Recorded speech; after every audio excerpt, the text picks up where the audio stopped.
Assalamualaikum warahmatullahi wabarakatuh. Nama saya Maulidia Islamiyanti, NIM 315. Di sini saya akan menjelaskan tentang penilaian risiko kedua.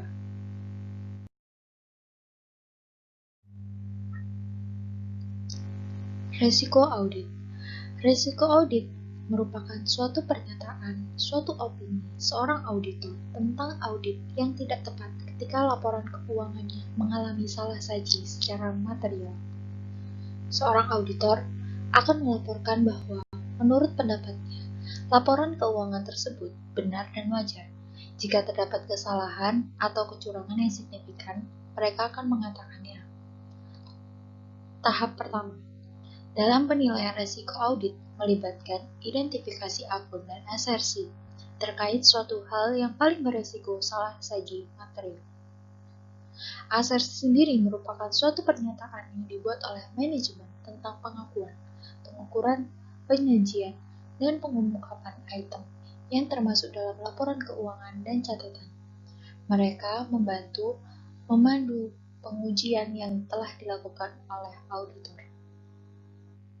Tahap yang kedua, dalam penilaian risiko audit melibatkan memperoleh pemahaman tentang sistem pengendalian internal klien atau yang biasa disebut dengan risiko pengendalian. Seorang auditor akan tertarik untuk mengetahui apakah klien mereka memiliki pengendalian yang dirancang untuk meminimalkan risiko salah saji material untuk setiap akun dan asasi terkait dengan identifikasi sebagai risiko yang tinggi oleh auditor.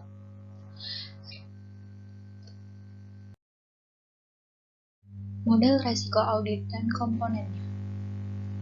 Risiko salah saji material pada tingkat laporan keuangan dan tingkat asersi. Di sini, pada tingkat laporan keuangan, risiko salah saji material mengacu pada risiko yang mempengaruhi laporan secara keseluruhan, sedangkan pada tingkat asersi, risiko salah saji material hanya mengacu pada beberapa golongan, yaitu golongan transaksi, saldo akun, dan pengungkapan. Risiko audit dapat disajikan dalam model yang menunjukkan hubungan antar komponennya. Model tersebut menyatakan bahwa risiko audit merupakan fungsi dari risiko inherent, risiko pengendalian, dan risiko deteksi. Risiko inherent sendiri merupakan suatu kemungkinan bahwa salah saji material dapat terjadi, sedangkan risiko pengendalian adalah risiko bahwa sistem pengendalian internal klien tidak akan mencegah atau mendeteksi salah saji material semacam itu. Dan yang terakhir, risiko deteksi merupakan suatu risiko bahwa prosedur pengujian auditor tidak akan efektif dalam mendeteksi salah saji material jika terdapat kesalahan. Jika risiko inherent dan risiko pengendalian rendah, seorang auditor dapat menetapkan risiko deteksi tinggi. Dengan menetapkan risiko deteksi tinggi, auditor akan mengurangi tingkat ketergantungan pada prosedur substantif rinci mereka. Cara lain untuk melihat risiko audit dengan cara menyorotkan peran risiko deteksi yang merupakan elemen yang dapat diubah auditor sebagai respon terhadap risiko salah saji material klien mereka. Selanjutnya, kita akan membahas tentang materialitas. Materialitas sendiri digunakan untuk memandu pengujian audit dan menilai validitas informasi yang terdapat dalam laporan keuangan dan catatan atas laporan keuangan. Nah, sebelum kita melakukan penilaian awal materialitas, kita harus bisa dapat membedakan pertimbangan materialitas kualitatif dan kuantitatif. Kualitatif. Informasi dianggap material secara kualitatif jika informasi tersebut mempengaruhi proses pengambilan keputusan pengguna karena alasan selain besarnya, di mana pengungkapan dan catatan atas laporan keuangan diperiksa oleh auditor untuk memastikan bahwa mereka secara akurat mencerminkan pemahaman auditor tentang klien mereka. Jika salah satu pengungkapan ini tidak akurat atau dihilangkan karena kesalahan auditor, auditor akan mempertimbangkan potensi dampaknya pada pengguna. Di mana jika auditor yakin bahwa pengungkapan atau kelalaian yang tidak akurat akan mempengaruhi proses pengambilan keputusan pengguna. Hal ini dianggap material secara kualitatif, dan auditor akan meminta klien untuk mengubah pengungkapan atau menyertakan informasi yang telah hilang. Selanjutnya, kuantitatif. Informasi dianggap material secara kuantitatif jika melebihi penilaian materialitas awal seorang auditor. Di sini, materialitas perencanaan dapat berupa presentasi dan dari basis yang sesuai. Dalam hal ini, seorang auditor akan memilih basis yang sesuai dan kemudian memutuskan presentasi yang akan digunakan tergantung pada keadaan klien yang ada. Selanjutnya, setelah kita mengetahui perbedaan antara materialitas kuantitatif dan kualitatif, sekarang kita akan membahas tentang pengaturan materialitas. Ketika seorang auditor akan mengatur materialitas, seorang auditor akan menggunakan pertimbangan profesional dan pengetahuan rinci klien mereka sambil memperhatikan pengguna utama laporan keuangan.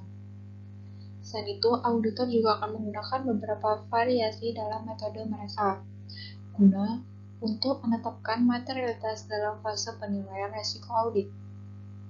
Seorang audit juga akan memilih basis yang tepat untuk menggunakan pertimbangan profesional mereka berdasarkan pengetahuan mereka tentang klien dan kebutuhan penggunaan laporan keuangan untuk pengambilan keputusan mereka. Ketika menetapkan tingkatan materialitas perencanaan yang lebih rendah, seorang auditor akan meningkatkan kualitas dan kuantitas bukti yang dikumpulkan selama sisa audit. Saat mengumpulkan bukti, salah satu kriteria yang digunakan untuk menentukan ruang lingkup pengujian untuk menguji material, semakin rendah tingkat materialitas, semakin banyak item yang termasuk dalam definisi ini. Dengan menetapkan tingkat materialitas yang lebih rendah, seorang auditor akan meningkatkan sensitivitas mereka terhadap potensi salah saji.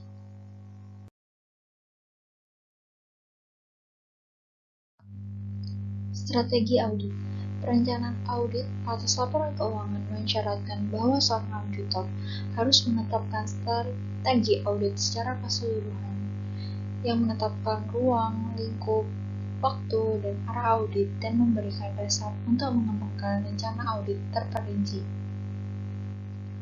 Menilai risiko pengendalian setinggi-tingginya. Di sini, seorang auditor akan mengadopsi pendekatan dominan substantif. Ketika strategi audit ini diadopsi, seorang auditor akan memperoleh pengetahuan minimum yang diperlukan tentang sistem pengendalian internal klien seperti yang dipersyaratkan oleh standar audit, tetapi umumnya tidak melakukan pengujian atas pengendalian tersebut. Jika sistem pengendalian internal klien tidak ada, menilai risiko pengendalian serendah-rendahnya. Pada umumnya, seorang auditor akan memperoleh pemahaman terperinci tentang sistem pengendalian internal klien mereka, karena mereka berencana untuk mengandalkan sistem tersebut untuk mengidentifikasi, mencegah, dan mendeteksi salah saji material. Strategi audit ini akan mengurangi ketergantungan pada pengujian substantif rinci atas transaksi saldo dan akun. Dan seorang auditor juga tidak pernah dapat sepenuhnya mengandalkan sistem kontrol internal klien dan akan melakukan beberapa prosedur substantif untuk mengumpulkan bukti independen mengenai angka-angka yang muncul dalam laporan keuangan klien tersebut. Untuk resiko yang teridentifikasi, seorang auditor harus menilai pengendalian internal, di mana jika klien memiliki satu atau lebih pengendalian, seorang auditor harus menguji keefektifan pengendalian tersebut. Jika pengujian pengendalian tersebut auditor menyatakan bahwa pengendalian tersebut efektif, auditor berencana untuk mengandalkan pengendalian tersebut. Namun, jika auditor menguji pengendalian dan yakin bahwa pengendalian tersebut tidak efektif, seorang auditor tidak dapat mengandalkan pengendalian tersebut. Sedangkan jika seorang klien tidak memiliki pengendalian, Soal strategi auditnya, yaitu melakukan sedikit atau tidak ada pengujian pengendalian untuk risiko yang teridentifikasi. Di sini, seorang auditor akan melaporkan kelemahan yang diidentifikasi kepada pihak yang bertanggung jawab atas tata kelola, membuat rekomendasi untuk meningkatkan pengendalian tersebut.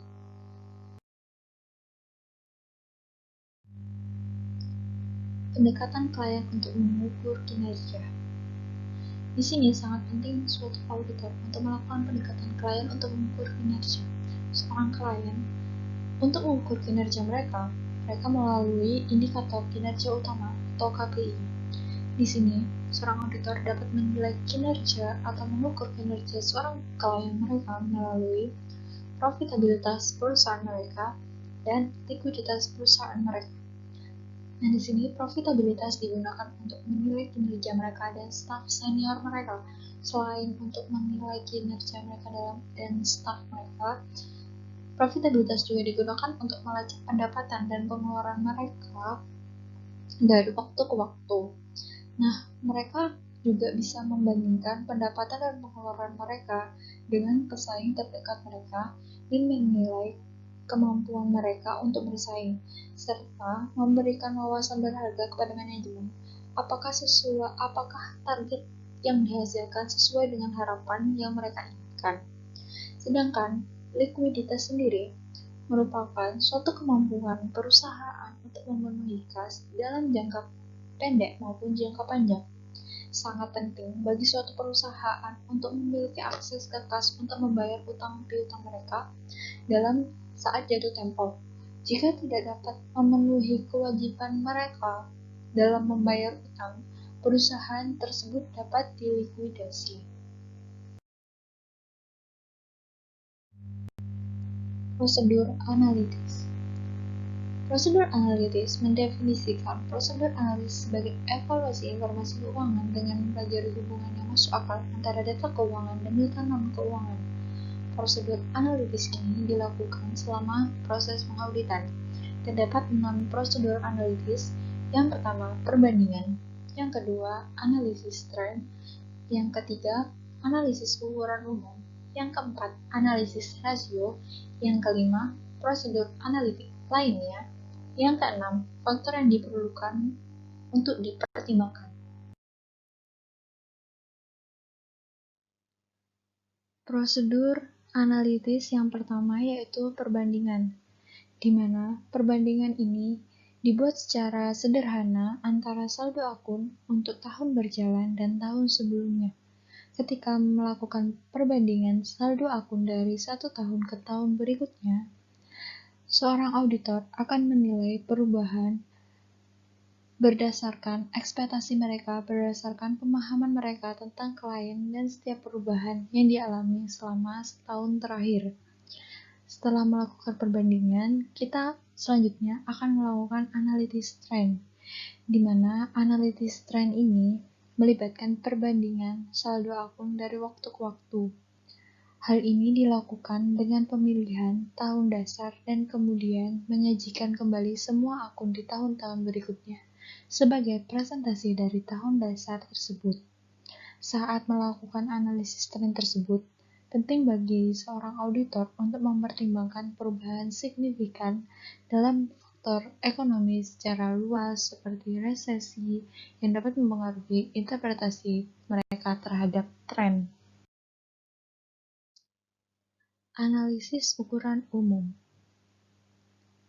Analisis ukuran umum melibatkan perbandingan antara saldo akun ke satu item baris. Dalam neraca, item baris yang digunakan umumnya yaitu total aset. Dalam laporan laba rugi, item baris yang digunakan umumnya adalah penjualan dan pendapatan. Analisis ini memungkinkan seorang auditor untuk mendapatkan apresiasi yang lebih tentang seberapa besar kontribusi setiap akun terhadap total yang disajikan dalam laporan keuangan tersebut. Dengan menyiapkan akun ukuran umum selama beberapa tahun, seorang auditor dapat melacak kontribusi relatif dari berbagai akun sepanjang waktu. Setelah kita membahas analisis ukuran umum, prosedur selanjutnya yaitu analisis rasio. Nah, analisis rasio sendiri dilakukan oleh seorang auditor untuk menilai suatu hubungan antara berbagai saldo akun laporan keuangan. Nah, di sini seorang auditor akan menghitung yang pertama rasio profitabilitas. Rasio profitabilitas ini digunakan untuk melihat kemampuan perusahaan memperoleh pendapatan. Di sini seorang auditor akan menilai seberapa mampu perusahaan tersebut memperoleh pendapatan mereka untuk memenuhi hal-hal yang diperlukan untuk membayar hutang, memenuhi kewajiban lainnya, dan mendanai ekspansi yang di masa yang akan datang. Yang kedua, likuiditas. Likuiditas sendiri digunakan untuk melihat kemampuan perusahaan dalam memenuhi kewajiban hutangnya. Jika perusahaan tidak dapat membayar hutang ketika jatuh tempo, mereka mungkin dapat kehilangan karyawan, pemasok, dan lain-lain. Selanjutnya, rasio solvabilitas. Rasio solvabilitas ini digunakan untuk menilai kelangsungan hidup suatu perusahaan dalam jangka panjang. Rasio likuiditas cenderung mengambil pandangan jangka pendek dari suatu perusahaan, sedangkan rasio solvabilitas memiliki perspektif jangka panjang.